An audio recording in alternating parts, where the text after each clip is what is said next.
Ang susunod na programa ay rated PG. Ito ay nangangailangan ng patnubay at gabay ng magulang para sa mga batang manonood.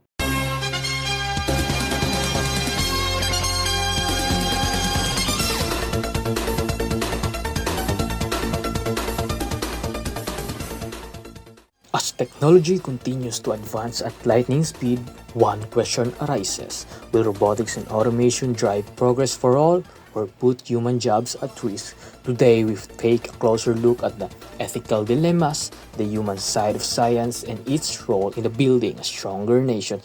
This is STS Patrol, Robotics and Automation Special Report.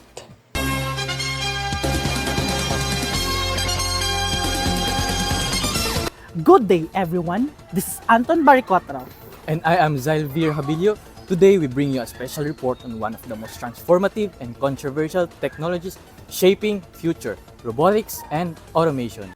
Robotics and automation are technologies designed to perform tasks with little or no human involvement, from factory assembly lines to deliver drones.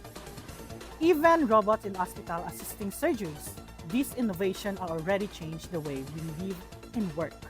But while robotics creates efficiency and convenience, it also raises serious ethical dilemmas. To explain more, we'll be speaking with both an expert and ordinary worker later in our report.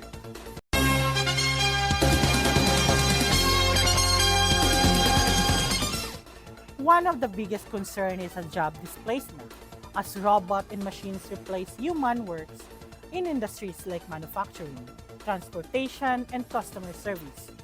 Millions risk losing their livelihoods. Should progress and automation come to the experience of human employment?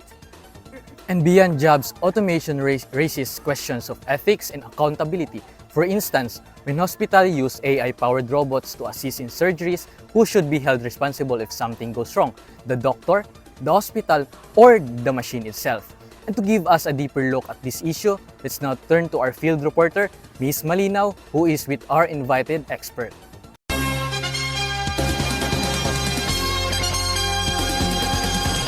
To help us understand this issue better, we are joined today by Dr. Florentino, a researcher in technology and ethics. So Dr. Florentino, thank you for joining us. Thank you for having me. It's a pleasure to be here.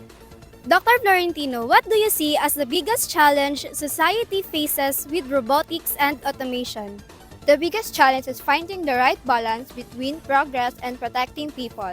Robotics can make businesses faster and more efficient, but if we're not careful, it can also leave many workers jobless. For example, imagine a factory that once hired 500 people to assemble cars. If robots take over, maybe only 50 workers are left to monitor the machines. Yes, the company saves money and increases production, but what happens to the 450 workers who lost their jobs?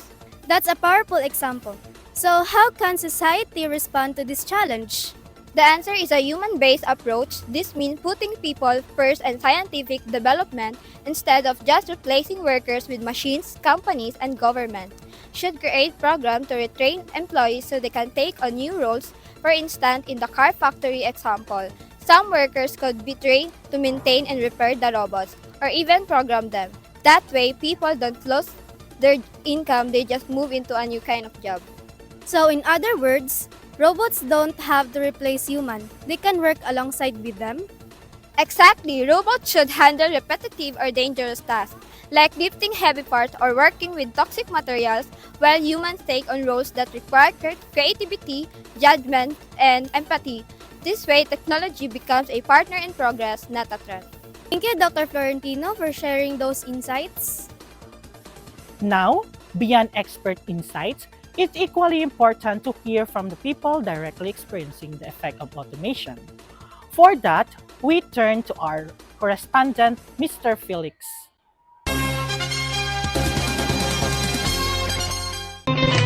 Pag-3 pataas, mag-volunteer preschool. 3 plus pag-3 pataas, mag-volunteer preschool.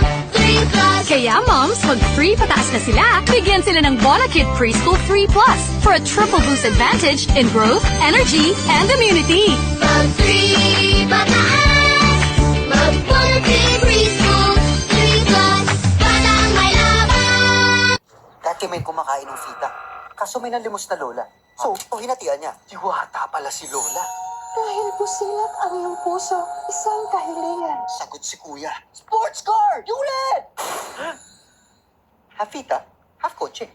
Balikan ng tamis alat sarap ng fita.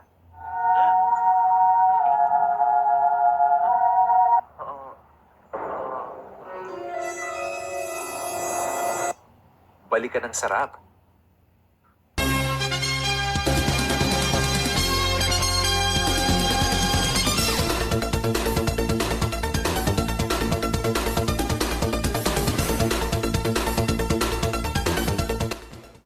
Of course, while experts offer solution, it is important to hear from ordinary workers who are directly affected. Earlier, we spoke with Ms. Tabuena, a factory worker whose job may soon to be replaced by a machine. Ms. Tabuena. I've been working in the factory for 15 years. I've been providing the needs of my family. And now they say that the robots can do the work faster. Honestly, I'm worried about it, you know. If the machines will take over, where do I go? How do I feed my kids? And lastly, how can we survive? We had also the chance to speak with another worker, Mr. Lumimbay, who shares with the same concern. I depend on this job to support my children. If automation takes over, I hope companies will give us training so we can still work alongside the machines instead of being replaced. Stories like those Mr. Lumimbay and Ms. Tabuena reflect the concern of many workers. But with a human-based approach, Dr. Valentino mentioned there is hope that people like them won't be left behind, but instead we given opportunity to adapt and grow with technology. As we heard, when robotics and automation are guided by ethics, they can improve workplace safely, productivity, and even healthcare delivery. On a national level, this builds stronger economies, creates smarter industries, and positions nations as leaders in global innovation. But without proper guidance, it could widen the gap between the rich and the poor. In the end, robotics and automation are not just about machines replacing human, they're about how humanity chooses to use technology. A nation that applies science responsibly with people in mind ensures progress that benefits everyone. This has been Zyle Virabilio And Anton Baricuatro reporting on robotics and automation. Back to studio.